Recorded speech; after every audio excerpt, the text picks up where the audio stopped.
Assalamualaikum warahmatullahi wabarakatuh.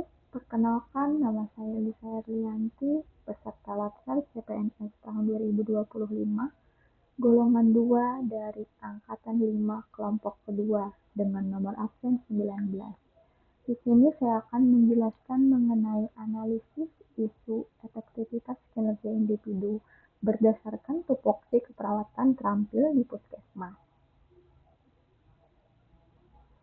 Tupoksi perawat terampil dijelaskan dalam Peraturan Menteri Pendayagunaan Aparatur Negara dan Reformasi Birokrasi Republik Indonesia Nomor 35 Tahun 2019 tentang Jabatan Fungsional Perawat.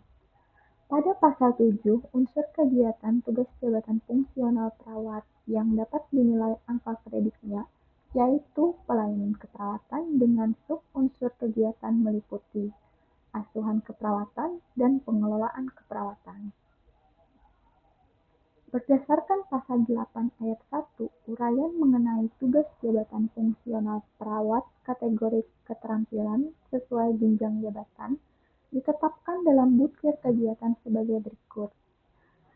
Tugas jabatan perawat terampil yang pertama melakukan pengkajian keperawatan dasar pada individu, melakukan komunikasi terapeutik dalam pemberian asuhan keperawatan, melaksanakan edukasi tentang perilaku hidup bersih dan sehat dalam rangka melakukan upaya promotif, memfasilitasi penggunaan alat-alat pengamanan atau pelindung fisik pada pasien untuk mencegah risiko cedera pada individu dalam rangka upaya preventif, memberikan oksigenasi sederhana, memberikan tindakan keperawatan pada kondisi gawat darurat, bencana, atau kritikal. Yang ketujuh, memfasilitasi suasana lingkungan yang tenang dan aman serta bebas risiko penularan infeksi. Selanjutnya yang kedelapan, melakukan intervensi keperawatan spesifik yang sederhana pada area medikal bedah. Yang kesembilan, melakukan intervensi keperawatan spesifik yang sederhana di area anak. 10. Melakukan intervensi keperawatan spesifik yang sederhana di area maternitas. Ke-11, melakukan intervensi keperawatan spesifik yang sederhana di area komunitas. Selanjutnya, melakukan intervensi keperawatan spesifik yang sederhana di area jiwa. Melakukan tindakan terapi komplementer atau holistik. Yang ke-14, melakukan tindakan keperawatan pada pasien dengan intervensi pembedahan pada tahap pre atau intra atau post operasi. Yang ke-15, memberikan perawatan pada pasien dalam rangka melakukan perawatan paliatif.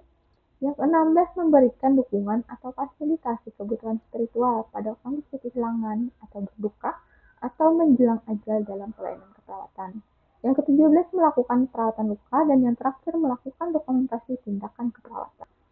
Berdasarkan tupoksi keperawatan terampil, kita dapat mengangkat 5 isu. Yang pertama yaitu kurang optimalnya komunikasi terapeutik pada pasien dalam pemberian asuhan keperawatan. Yang kedua, kurang optimalnya edukasi perilaku hidup bersih dan sehat berakibat pada kurangnya kesadaran masyarakat dalam mengelola sampah secara benar. Yang ketiga, kurang optimalnya keterampilan petugas dalam melakukan perawatan luka pada pasien ulkus diabetikum. Yang keempat, kurang optimalnya peran petugas dalam melakukan pendokumentasian asuhan keperawatan. Dan yang terakhir, kurang optimalnya keterampilan petugas dalam pemberian tindakan keperawatan pada kondisi bencana. Dari 5 isu tersebut, kita dapat analisis menggunakan metode APKL. APKL adalah aktual, yaitu benar-benar jadi dan sedang menjadi topik perbincangan. P. Problematik, yaitu isu memiliki dimensi masalah yang kompleks sehingga perlu dicari segera solusinya. Kemudian yang K, kelayakan, yaitu isu menyangkut hajat hidup orang banyak. Dan L, yaitu layak, isu realistis dan masuk akal serta relevan untuk dimunculkan inisiatif pemecahnya. Isu yang pertama yaitu kurang optimalnya komunikasi terapeutik pada pasien dalam pemberian asuhan keperawatan. Kita mendapat total nilai yaitu 17 berdasarkan metode APKL. Kemudian yang kedua, kurang optimalnya edukasi perilaku hidup bersih dan sehat berakibat pada kurangnya kesadaran masyarakat dalam mengelola sampah secara benar dengan total 19 poin. Kemudian yang ketiga, kurang optimalnya keterampilan petugas dalam melakukan perawatan luka pada pasien ulkus diabetikum dengan 13 poin. Keempat, kurang optimalnya peran petugas dalam melakukan pendokumentasian asuhan keperawatan, mendapat poin 14, dan yang terakhir, kurang optimalnya keterampilan petugas dalam pemberian tindakan keperawatan pada kondisi bencana dengan poin 12. Dari 5 isu tersebut dapat kita rankingkan menjadi 3 isu teratas, yaitu dengan nilai 19, 17, dan 14 pada isu pertama, kedua, dan keempat. Dengan menggunakan metode APKL, kita mendapat 3 isu teratas. Kemudian akan kita analisis lagi isu itu dengan menggunakan metode OSD agar mendapatkan satu isu yang benar-benar harus kita cari bagaimana alternatif solusinya. Apa itu metode OSD? OSD adalah U, urgensi, yaitu seberapa mendesak suatu isu harus dibahas, dianalisis, dan ditindaklanjuti. Kemudian S, seriousness, seberapa serius suatu isu harus dibahas, dikaitkan dengan akibat yang akan ditimbulkan, dan G, growth, seberapa besar kemungkinan memburuknya isu tersebut jika tidak ditangani segera.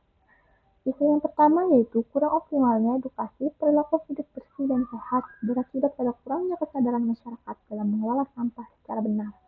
Itu dengan total poin 15. Yang kedua, kurang optimalnya komunikasi terapeutik pada pasien dalam pemberian asuhan keperawatan dengan nilai total 14.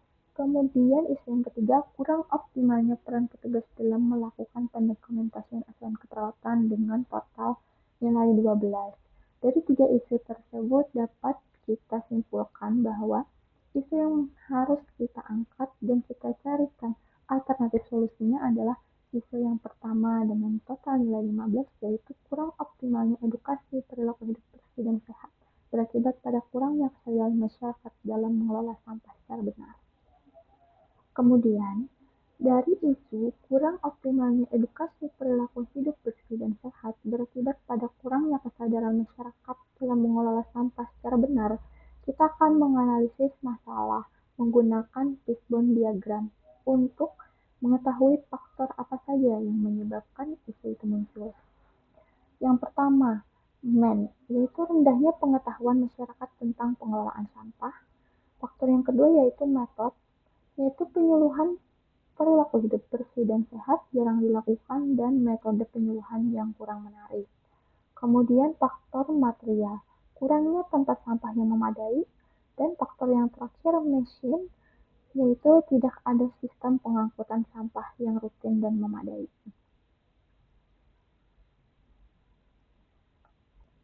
Selanjutnya kita akan mencarikan alternatif pemecahan masalah dari empat faktor tersebut.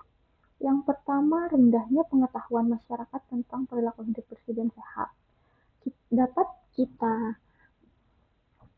carikan alternatif masalahnya yaitu mengadakan pelatihan kader kesehatan dan tokoh masyarakat tentang pengelolaan sampah. Kemudian faktor yang kedua yaitu penyuluhan perilaku hidup bersih dan sehat yang jarang dilakukan dan metode penyuluhan yang kurang menarik.